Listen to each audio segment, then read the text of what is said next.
everyone, this is David Stark from WatcherPass.com, your website for movie reviews, interviews, and recommendations. Today, I'm joined by Noah Klein, the writer and director of Like a House on Fire.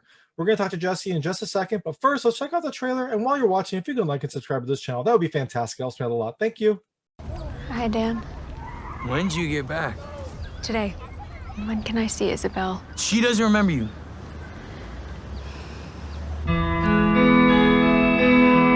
What did you tell her?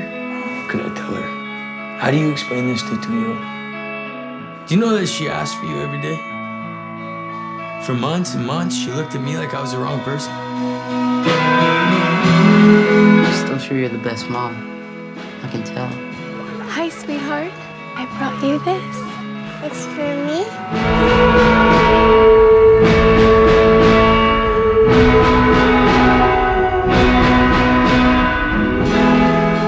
You didn't understand me then, and you still don't understand me now. I went away to get better so that I could come back and be in this family the right way, if I'm still welcome.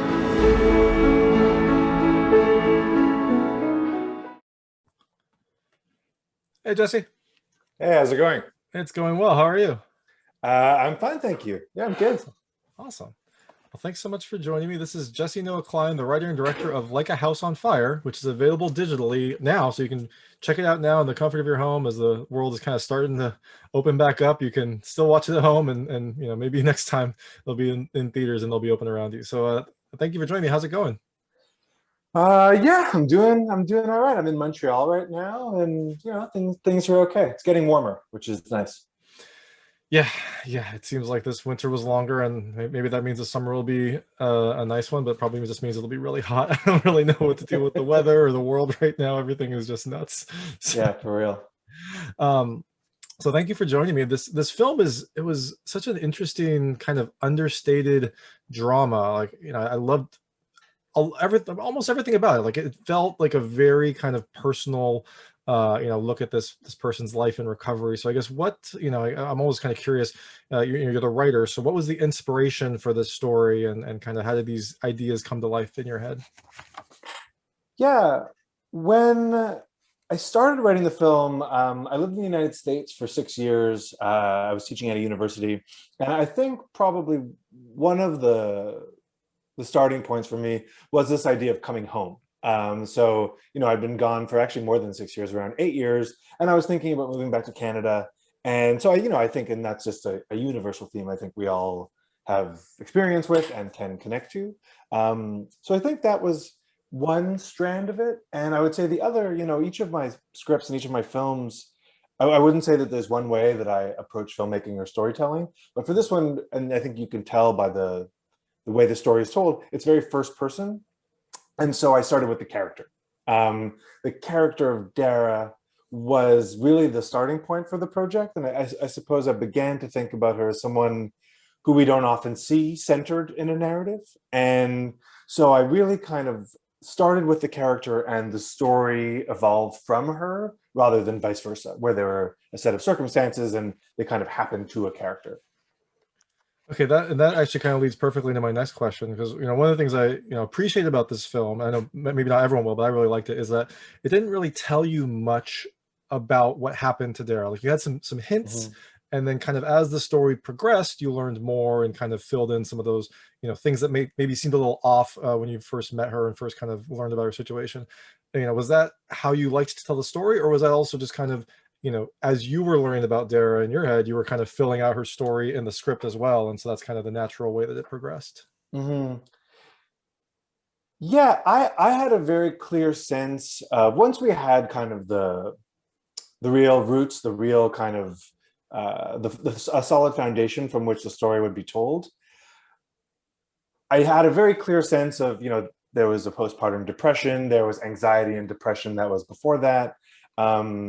And all those things were kind of seeds that I wanted to plant throughout the film. That said, the other thing that kind of looms over the story is Dara's past and Dara's absent mother. And so I really wanted to kind of skate the line that this was not a film explicitly about mental illness, that this is something that we all experience. You know, I think we all have our, you know, the ghosts that loom over us and our skeletons in the closet. And so I guess I wanted to walk that line really carefully between those two poles, where there certainly was, real illness that Dara addressed in the 2 years that she was absent. But by the same token, it's really about family and reckoning with your past and figuring out how to communicate in the present with the people that you have in your life. Mm-hmm.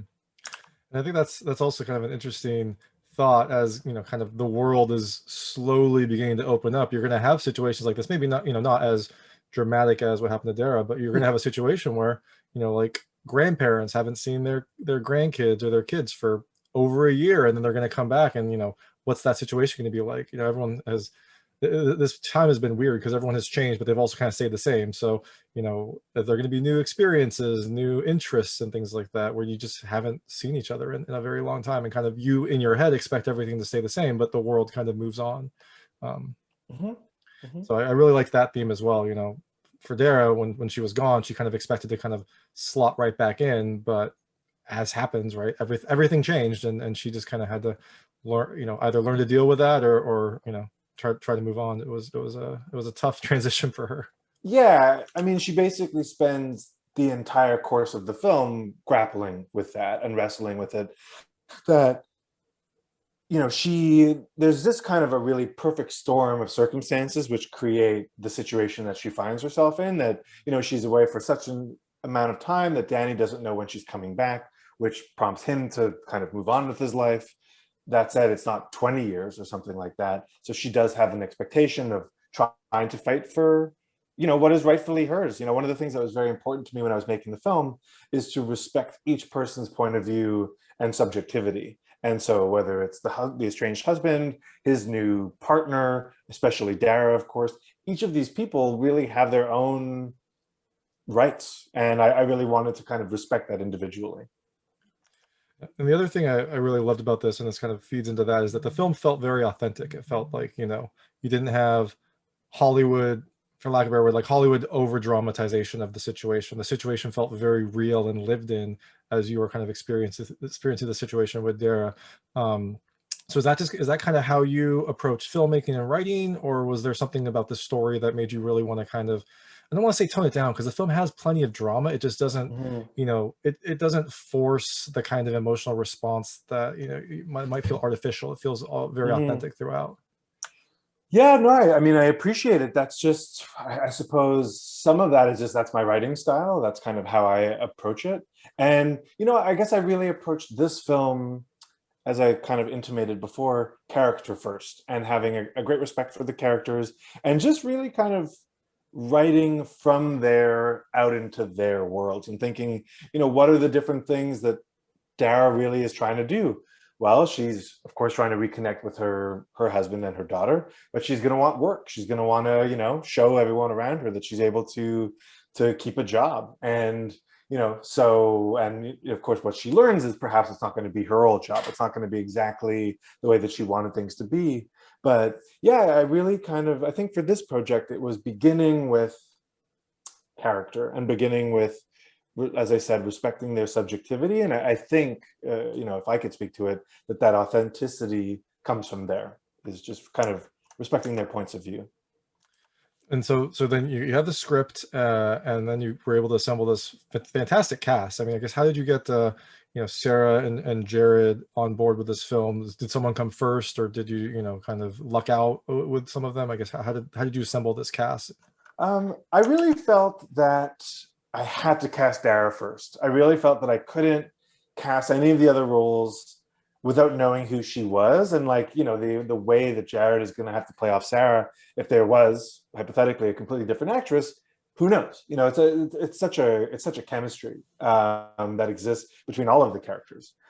So when it comes to both of them, but kind of to start with Sarah, I think the way that we found each other for this project was, I anticipated, I hoped, I guess is a better way to put it, that this could be something that she'd be interested in because of her past experience. She'd been on Veep for 7 years, which is, a wonderful comedy. And I guess I hoped that, perhaps she would be looking for this kind of a meaty role as a departure, which proved to be the case. And it's really the same thing for Jared. Jared he was on a Netflix show called Travelers, and he'd done some smaller roles in bigger projects. And, I think when I would speak to him about it, I know this to be true. I think the idea of playing a father, of being in a family, these were things that he hadn't yet tried to tap into as an actor.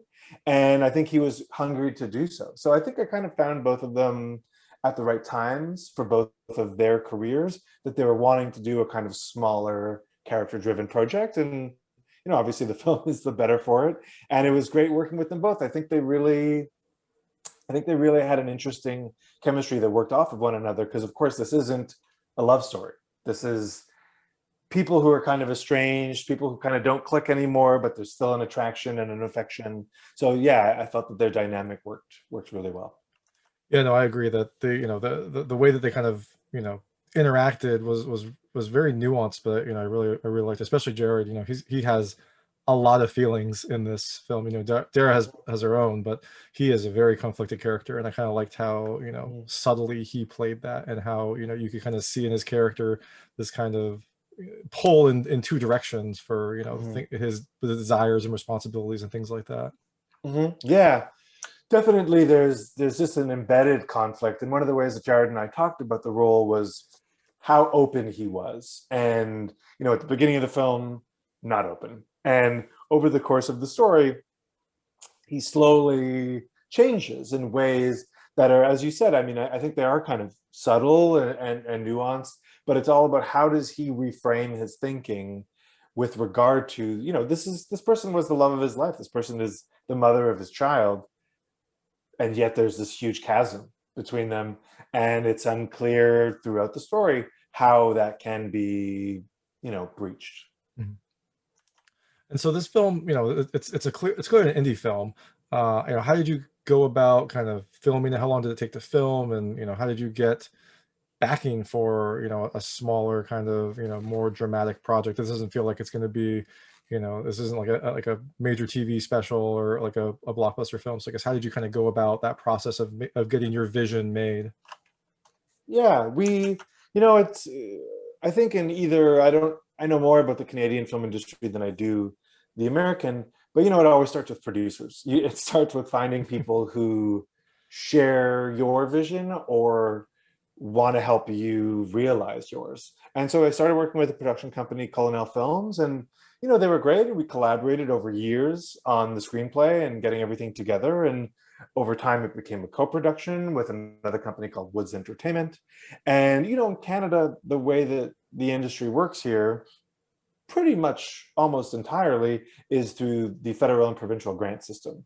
So, different projects get funded at different times for different reasons. And we were very lucky that, the institutions in Canada, were behind the project. So one of the ways I said just before that it was a co-production, so that brought the film to Ontario. So as I said, as we started the interview, that I live in Montreal, but it was a Quebec, Ontario co-production. And we shot the film in Northern Ontario, which, it lended itself perfectly to the story, because it's really a smaller place would make Dara feel that much more claustrophobic. And so we didn't feel the need to, shoot it in Montreal or Toronto, for example, but we shot it in North Bay, which really kind of populated the film with this kind of overwhelming quality, in that it's very small, so the walls kind of always feel like they're caving in. Yeah, and I think that the small, kind of a smaller town was the perfect setting for it. It, both makes it feel kind of claustrophobic because everyone knows, or at least a lot of people know Dara, but it also makes it, in her mind maybe, or more likely that maybe things won't change in the time that she's gone, so she can slot right back in. And then when she realizes, life and the world moves on, then that is its own set of challenges. The fact that you filmed in Ontario, though, I guess I actually didn't remember. Is this set in America, Ontario, or Canada, or is it not said? Because I could have, this could have been set in any sort of like Midwestern American heartland town. I don't remember, where it's specifically set, or if it even did say where it was set. Yeah, for sure. I think pretty much any filmmaker will tell you this. Specificity is all important, and so there's in no way where we. Sometimes, at times, at least in the past, you'd have Canadian films that kind of want to be seen as an American film. And that wasn't the case for us. That said, there was just nothing in the narrative where we needed to explicitly say North Bay, Ontario. And so I wasn't going to put that in just to have it in. But yeah, the film is, in our minds making the film, it was definitely set the place that we were making it. That said, if someone were to watch the film and project onto it that it's in, Wisconsin and not Ontario, I don't think it breaks the film in any type of way. Yeah, no, exactly. There's nothing in it that would have to be set in Canada and America. Maybe that's just my own like America-centric view, No, not at all. to No, not realize that. no, for this one, I agree. The film I made before, which is called We're Still Together, because I live in Montreal, it was important to me to shoot that film in Montreal. And because, at least for that project, because we were setting it there, Montreal, as I'm sure you know, is a bilingual city. So I had characters speaking both French and English, which just made it quite apparent. Whereas for this one, I speak French all the time and I very much like doing so. That said, I'm an English speaker. And so I write my screenplays in English and I tell my stories in English. So this one was written in English, and that's kind of how it began as a co-production, as we began to think like, oh, maybe we could shoot this film in Ontario and team up. And that's what ended up happening. And you mentioned before that this, the kind of kernel in this was when you were thinking about returning, back to Canada from America. When you were teaching, were you in like a more rural place? Did you grow up in a more rural place? Or well, no, actually, it's funny. I haven't been asked that yet. I taught outside of Atlanta in the town called Macon. So I was in Macon, Georgia for 3 years, which was after the election. Everyone knows Macon. Everyone knows every province in Georgia at this point. Yeah, I bet. So no, I went to film school in Austin, but then I lived in Macon, Georgia for 3 years. And what I could say about that time was I really enjoyed teaching. I really enjoyed my colleagues. I really enjoyed my students. Living in Macon after growing up in Montreal was certainly a shift, just in terms of how small it is. And so, no, you're absolutely right. And that might have really influenced the way that I was writing it, because that is where I started writing the film. Absolutely.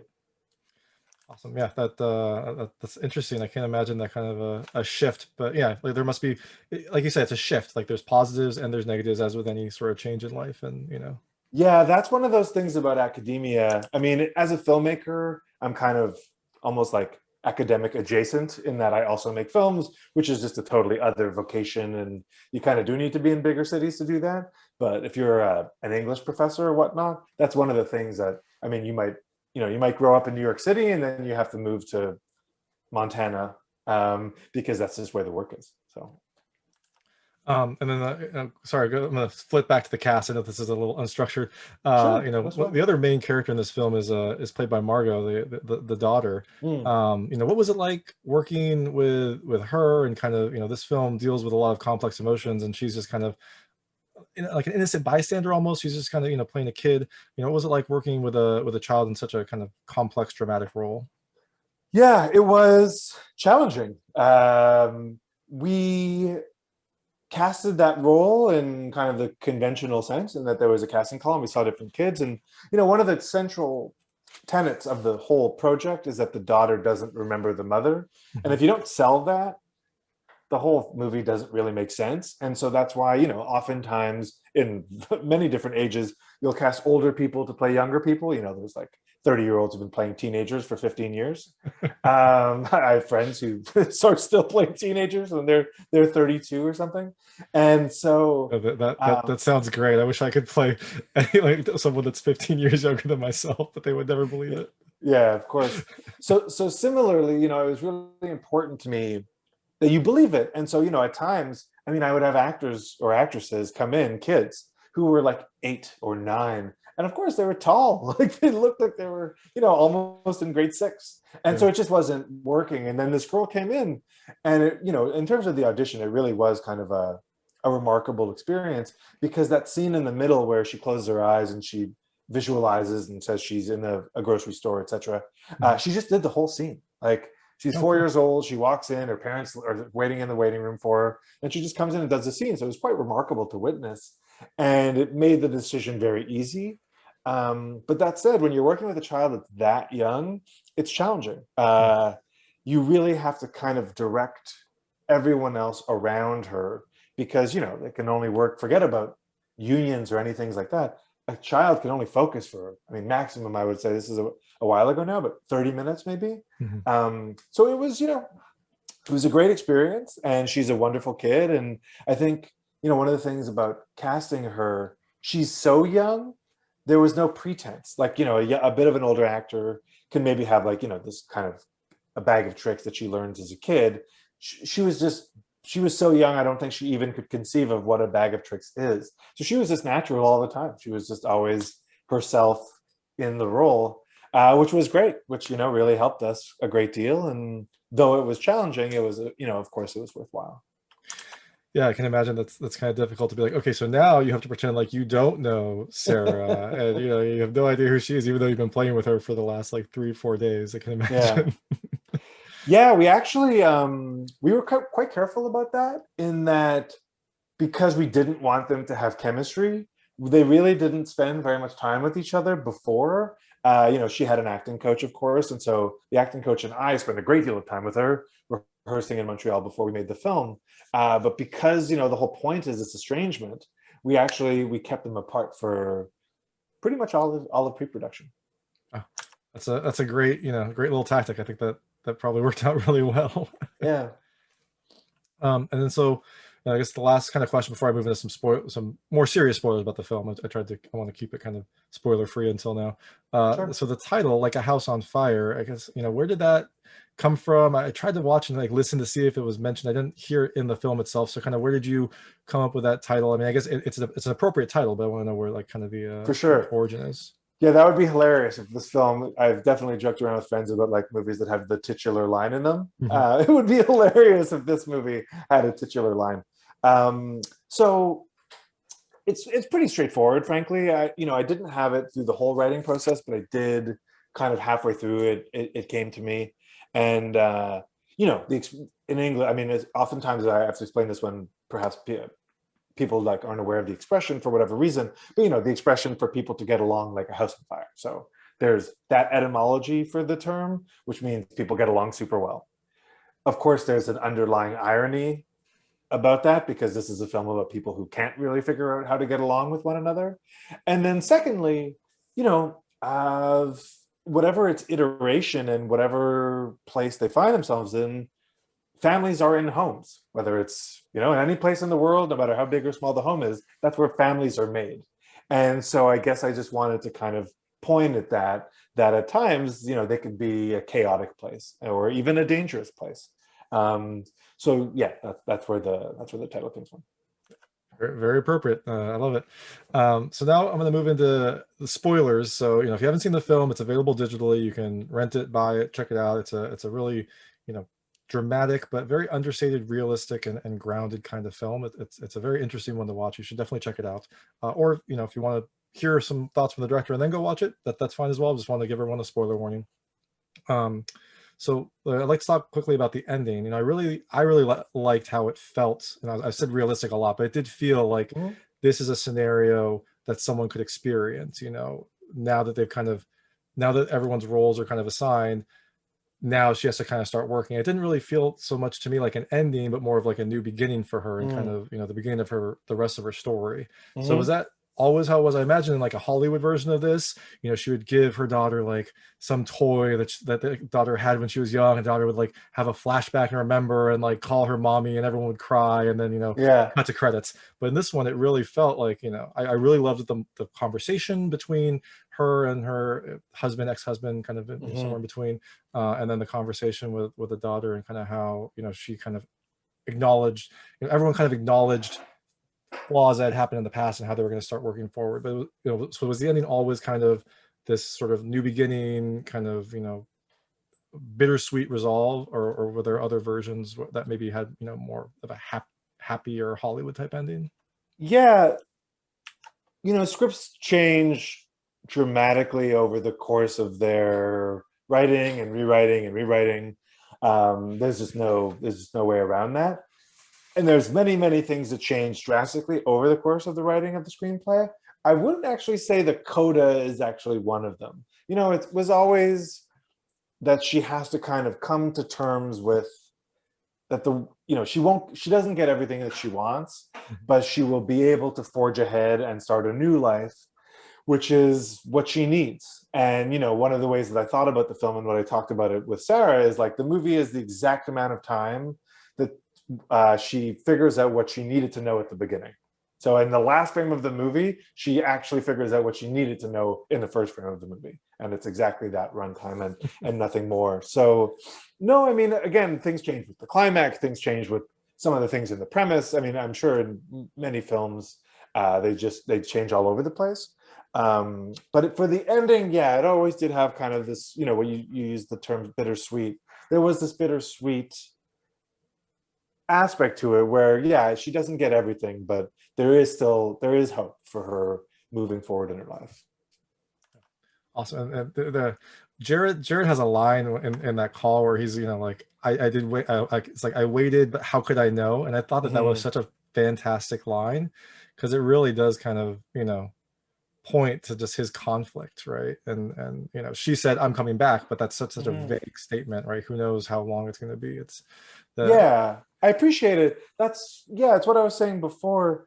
There's this perfect constellation of problems that kind of that start the film, that it's like a perfect storm that otherwise, you know, something wouldn't happen. If, for example, if she said, I'll be back in a year, and like there was constant communication between them, then of course, you know, perhaps he would have waited, and then there wouldn't have been this, you know, the whole conflict with Therese and how he's moving forward in his life. And so similarly, you know, it takes just this kind of perfect storm of problems, which creates this context, and that she didn't want to talk to Danny when she was gone, and that enabled her to do the work that she needed to do. And so that's what kind of created the situation they find themselves in. Yeah, definitely. And then in the very final scene, you've got the daughter, played by Margot, playing the piano, which, you know, presumably Dara had taught her some little pieces of it. Was that actually Margot playing, or was she just at the piano and you dubbed some piano music over? I just wasn't sure. She definitely, I'm trying to remember now. She definitely plays at certain points in the film, and you see her playing halfway through the film. Like Sarah teaches her a song and you see Margot playing. I think we did overlay it for the ending, but frankly, she did play that tune and did play it well. So like we see her fingers moving. It was just to kind of give it a little bit of an extra little push. But she, you know, believe me, there was lots of Margot practicing the piano, because again, we had to see her doing it on screen. So yeah, she really came through there. Well, and she's a kid. I mean, if my kids came up to a piano, it would just be bang, bang, bang. Like there would be noise everywhere. So I could totally see a lot of practice. An immense amount of prep. I mean, for Sarah as well. I mean, Sarah doesn't play the piano. So like even the scene halfway through where she teaches Margot a song, she had to learn that song in order to teach it to her. So, you know, I mean, that's what actors do, of course, but there was definitely a lot of prep. Awesome.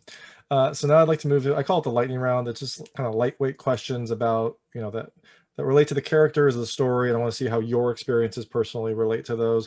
They try to be lightweight. This film, you know, it's a little tougher to come up with lightweight questions, but I did my best. Sure. You can feel free to pass on any of them if you don't want to answer them. That's perfectly fine. Okay.